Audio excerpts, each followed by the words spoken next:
What's up guys, and today we're playing Railroad Tycoon 3 again. And let's just turn it down a bit.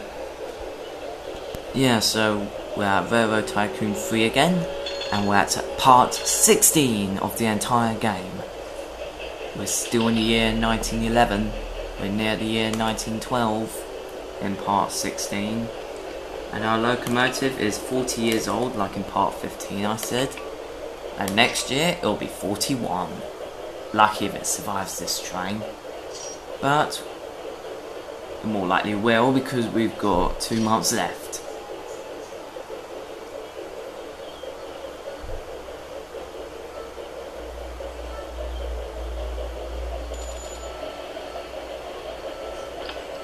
And we're now in the year 1912, which is amazing. It's been 62 years since I created this railway, connected together with other railway companies. That's a long time and it's gone quick. That's just amazing. But I said train number 4 was just a shuttle service. Where it no longer is. It goes to 5 stations, and this is a 3-station extension. But the other 2 were part of the shuttle service before it got extended.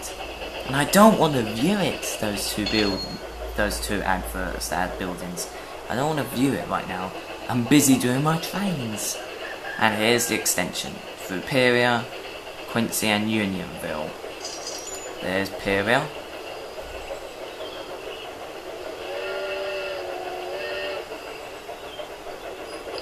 We're now in the year 1914.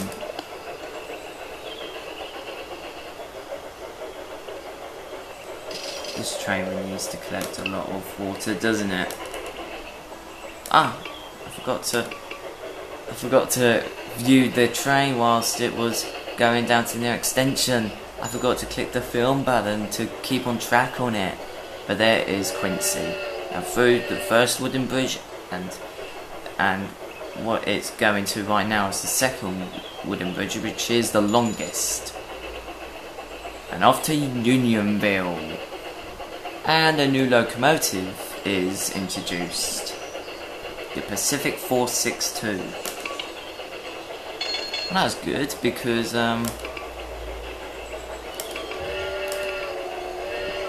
this needs to go through 5 stations, so we need a bigger beast to go through all those 5 stations. Because if I kept it, it will keep breaking down.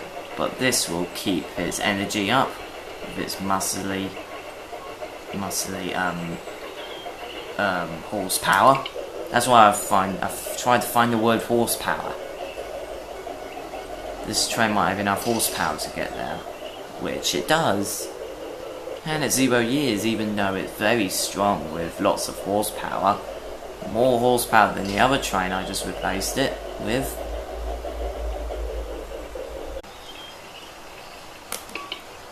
No! Why? Why did this train have to die? It's the beast. Why? That went through 5 stations I showed you long ago. But happy news is it's replaced by another one. I'm glad that is. But I'm sorry, you'll be replaced by another beast. Bigger than usual. Look at it. It's bigger than usual. It means we'll make more money and travel more faster. But wait till the future, and we'll get trains that might flash from the other end to the other end, like the speed of light. But anyway, I cheated by setting up the mode of very fast. But if you put it to normal, it will look like that. But very fast, it will look like that. And we're now in the year 1919. I knew this was a bad idea because I don't really like this train. It looks ugly. It's a diesel locomotive you see on present day. It looks really ugly. But the thing that doesn't really look ugly to the present day diesel engines is that it runs on electric on top. That's just unusual for a diesel engine. In 6 months' time, this locomotive will be 50 years old. That's just amazing. And the other company's got a traffic jam full of steam engines.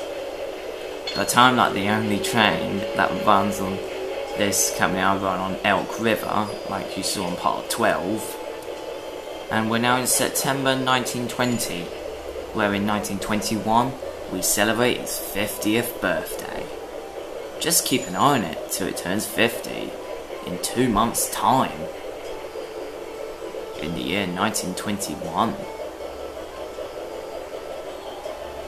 And smoke's puffing in the way of my camera because it's a steam engine and it doesn't realise me.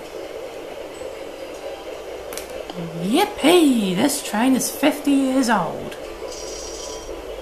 This train has celebrated 50 years of its life running on passenger services and collecting goods. I wish it ran longer than the other diesel locomotives that was released in 1949 in Go West. But the last time we saw it was from the future, when we ended up in the year 2022. But we're not in that future year, we're in the year 1921, which is way before the future. And one more thing, the train is now extended to Green Bay, which is a 4-star town, which I forgot to tell ya. We're now in the year 1922, and in Green Bay it's like a traffic jam too.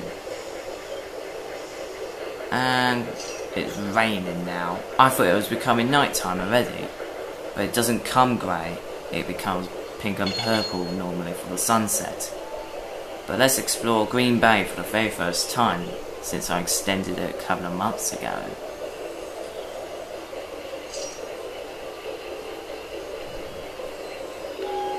Green Bay doesn't look that bad after all.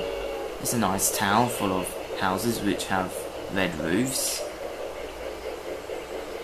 We created now a new line, train number 5, and it goes to the other side of the other railways part of the company.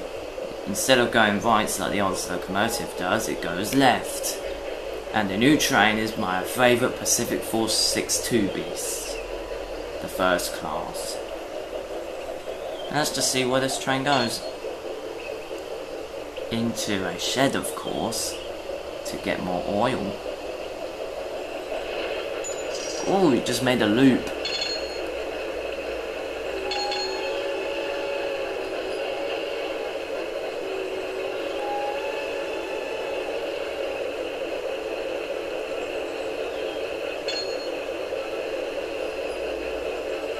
Bit of a traffic jam here too. This is a nightmare. Let's get out of here.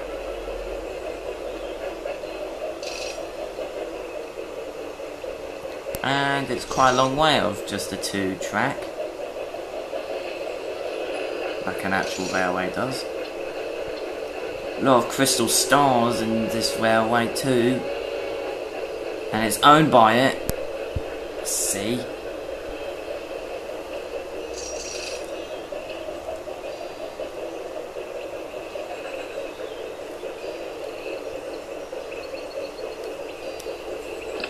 We're now in the year 1925, where we're still in the traffic jam.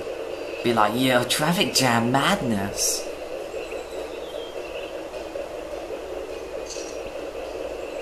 Because this train's last stop is Rochester.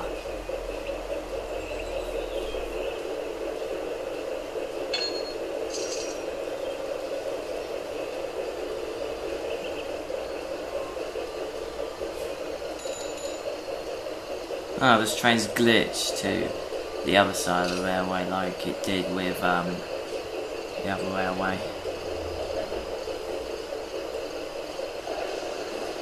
Ah, great, it's now broken down. I've got a good plan, let's edit it. I'm just gonna edit it.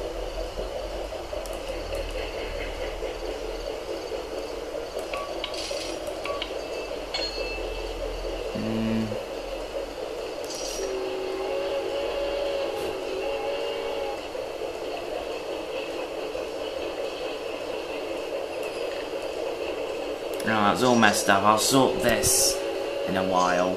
Okay, I've now sorted it out. The train now terminates at Cedar Rapids, which is where it's leaving right now, very slowly. And now very fast. It now sets. And now I'm going to replace it with the Northern 484, which is a bit of like a beast.